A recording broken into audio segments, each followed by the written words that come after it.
Okay, I am back. This is Nahum, chapter 3. This is the ESV version, if you can see that there. We can also check it out with the King James version later if you want, or if I feel like it. Uh, so we'll just get into this here. Woe to the bloody city, all full of lies and plunder, no end to the prey. The crack of the whip and rumble of the wheel, galloping horses and bounding chariot. Horsemen charging, flashing sword and glittering spear, hosts of slain, heaps of corpses, dead bodies without end. They stumble over the bodies. And all the countless whorings of the prostitute, graceful and of deadly charms, who betrays nations with her whorings, and peoples with her charms. Behold, I am against you, declares the Lord of hosts, and will lift up your skirts over your face, and I will make nations look at your nakedness, and kingdoms at your shame. I will throw filth at you and treat you with contempt and make you a spectacle. And all who look at you will shrink from you and say, wasted is Nineveh. Who will grieve for her? Where shall I seek comforters for you? Are you better than Thebes that sat by the Nile, with water around her, her rampart a sea, and water her wall? Cush was her strength, Egypt too, and that without limit. Put and the Libyans were her helpers. Yet she became an exile. She went into captivity. Her infants were dashed in pieces at the head of every street. For her honored men lots were cast, and all her great men were bound in chains. You also will be drunken. You will go into hiding. You will seek a refuge from the enemy. All your fortresses are like fig trees with first ripe figs. If shaken, they fall into the mouth of the eater. Behold, your troops are women in your midst, and the gates of your land are wide open to your enemies. Fire has devoured your bars. Draw water for the siege, strengthen your forts, go into the clay, tread the mortar, take hold of the brick mold. There will be fire, devour you. There, there will be fire. I can't even read. There will the fire devour you. The sword will cut you off. It will devour you like the locust. Multiply yourselves like the locust. Multiply like the grasshopper. You increased your merchants more than the stars of the heavens. The locust spreads its wings and flies away. Your princes are like grasshoppers, your scribes like clouds of locusts, settling on the fences in a day of cold. When the sun rises, they fly away. No one knows where they are. Your shepherds are asleep. O king of Assyria, your nobles slumber. Your people are scattered on the mountains with none to gather them. There is no easing your hurt. Your wound is grievous. All who hear the news about you clap their hands over you, for upon whom has not come your unceasing evil? Okay. Now, a lot of this stuff is sounds pretty similar to some of the stuff that's going on today, but it was talking about the people before they were taken away to Babylon, I think. Don't quote me on that. Shame on me for even saying that. Okay, so let's do a real quick look for me. Terrible me. Okay, let's do this. There we go. Woe to the bloody city! It is all full of lies and robbery. The prey departeth not. Okay, we're not doing this. I mean, King James is the closest to the actual manuscripts that that the I believe the first church was using, not the I shouldn't say the first church, the first Catholic established church, I think. Established Catholic church. I should have said that. Or the closest to the manuscripts, people who knew the languages that were in the scrolls, translated the scrolls, put them into manuscripts, and then King James somehow managed to get those manuscripts copied into a language that the people could read for themselves instead of depending on the Catholic Church to read it to them, because that's what was going on. As a matter of fact, there were several people that attempted to make copies of the Bible, and quite a few of them were persecuted for doing it. But King James was very well protected. There, so that's how he got away with it. But it's the closest. Um, but it's so hard to read. But I did notice something here. Let me pray departeth not. Does that tells me the prey departeth not? That tells me that the prey did not leave.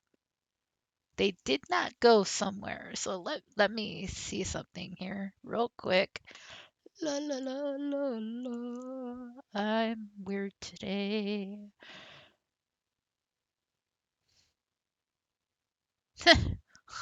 Okay. Okay, woe to the bloody city, all full of lies and plunder, no end to the prey. How did they get that? No end to the prey departeth not? I guess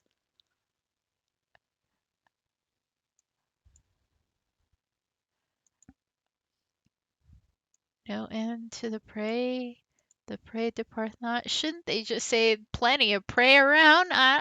Or the prey is still there? Or the prey didn't get away? Let's do a search here. Okay.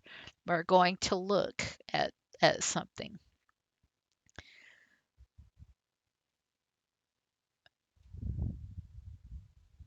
Huh. Well, look at that.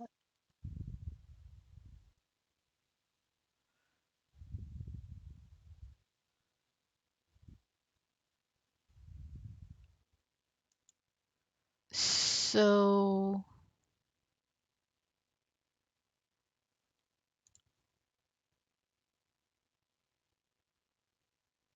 how did they get this translation?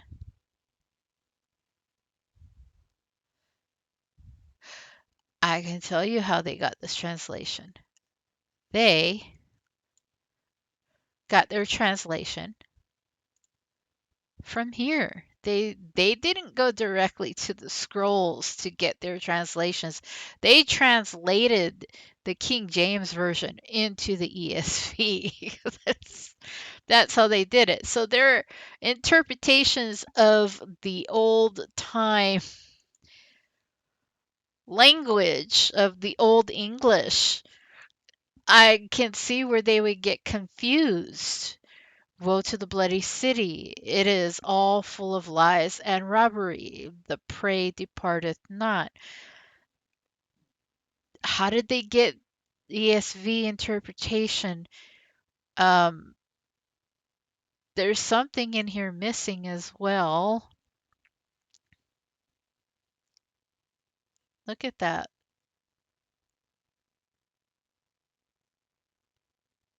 Where did they get her? Woe to the bloody city! It is all full of lies, yes, and robbery. The prey, let's check out the prey. Food. leaf, pray, food. We'll say food departeth. Mush. Okay, so these are the words that were actually used in the script. This is how King James got the translations. Strong, Mr. Strong, I don't know what his title was, went in and looked at every single word. I have actually the Strong's Concordance, the actual book. It's pretty big. And the print is so small. It's ridiculous how many words he translated for us so we could get the actual meaning of the original words that were used in these scrolls. So we have a better understanding of what we're reading instead of relying on somebody at a pulpit to read it to us and tell us their interpretation or their translation of it. When we should just be coming here looking at the original words used and finding out what that original word meant to depart, remove, remove, remove, remove. Okay, so food was not removed or victims were not removed. I'm just putting that out there, okay? But I don't understand where they got um where ESV how I'm so confused.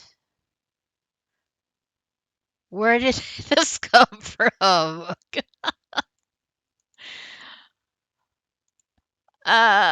Seriously, where did it come from? Why is it there? I don't understand. I don't understand where they got it because it's not showing in the King James. And if it was in the scrolls, the King James version would have had it in here. So I don't understand why they have that. And that's just showing us all the instances where the word her is used in the Bible. But it's not in this particular sentence. I don't get it. Anyway, so let's see here. Mush again. So that seems to be correct. Let's look at the pray. Where's the never? Let's double check. Let's look. Not, no, no, not, with modifier negation subs without, before of time. Low, oh, excuse me. Low, not, no, with verb absolute prohibition. Okay, it could also mean this. It could also mean that. It could also mean that. I mean, depending on these things and what's above that, I guess. I still need to learn a little bit more on that stuff, but anyway, so never. Okay, now pray. Pray, pray, pray food. I'm just like, what?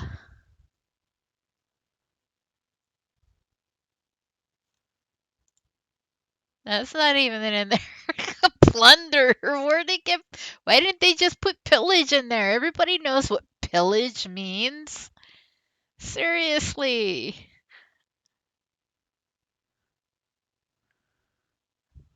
Let's look. Pe Perek.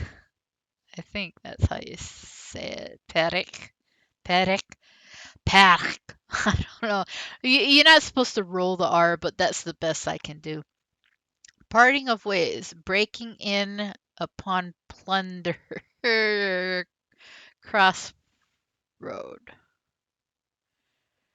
So where did the word pillage come from? Well, pillage is the same as plunder, but still, wouldn't it be there? Are you getting just as confused as I am? Robbery. Let's check to see what they got here. Da da da da da. Robbery. Da da da da da. Same word. Where's the word robbery in here? Oh my gosh. Let's look. Well, see, this is still, if the original word is this and the actual definition, let's look here. Parting ways, plunder.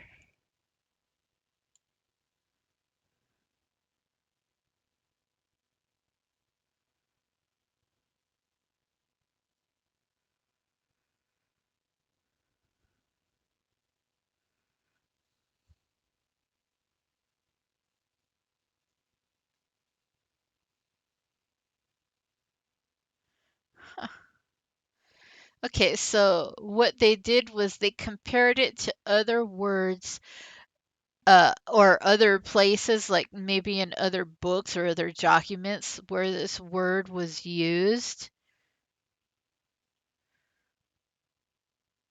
and they took those contexts as for what the word was being used for in those documents, and they matched it up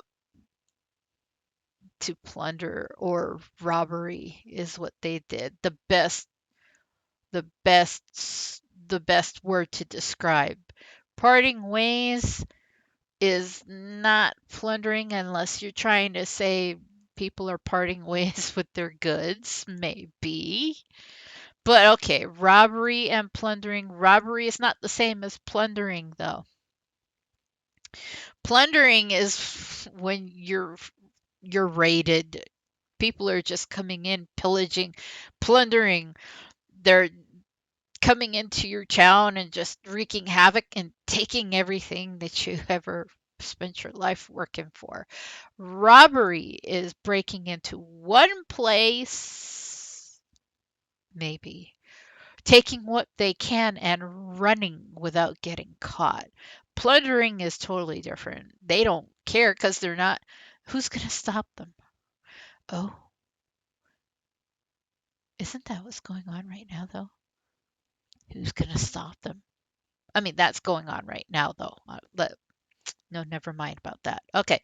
So anyway, if you want, if you want the link to Blue Letter Bible, I will provide it in the description box so you can come check it out, play with it, do more research, maybe better than me, because this was actually a quick thing that I didn't really get to really dive deep into. Uh, I'm just trying to stick to reading the word, and sharing what is in the Bible. I do tend to wander off with my opinions though, so I need to stop that. Okay. Not sure what book I will be doing in my next video, but hopefully I will get that done and posted soon. I'm not posting as frequently right now because I am trying to not let the Bible become an idol. That is something that I found myself doing. I would stop. I would make my I would record. I would put my post up. I'd go do something, and then I had this nagging urge to do more and do more and do more. And I wasn't getting any sleep. So I'm going to slow that down for good reasons.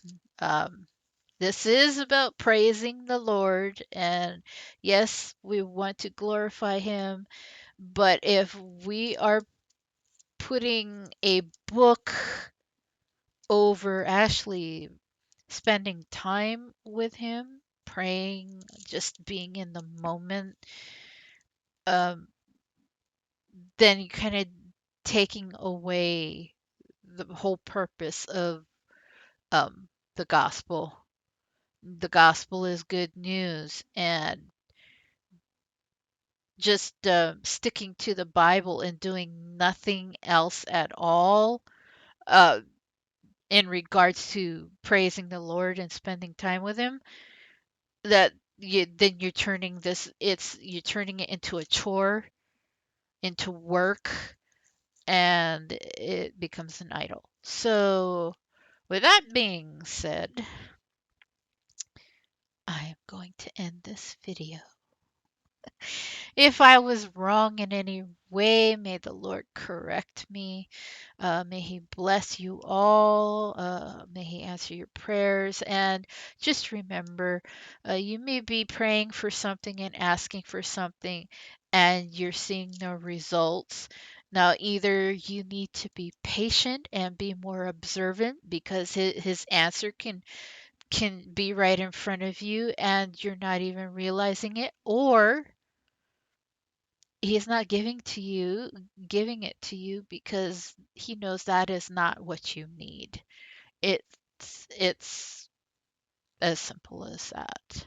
Um, and I would just say pray on it. And if you don't get what you want, thank him for listening anyway. Because sometimes a good father will listen to you and not give you what you want because he knows you. He knows what you would do with what you're asking for after you get it. I've learned that several times, actually. So, anyway, ending the video. Take care.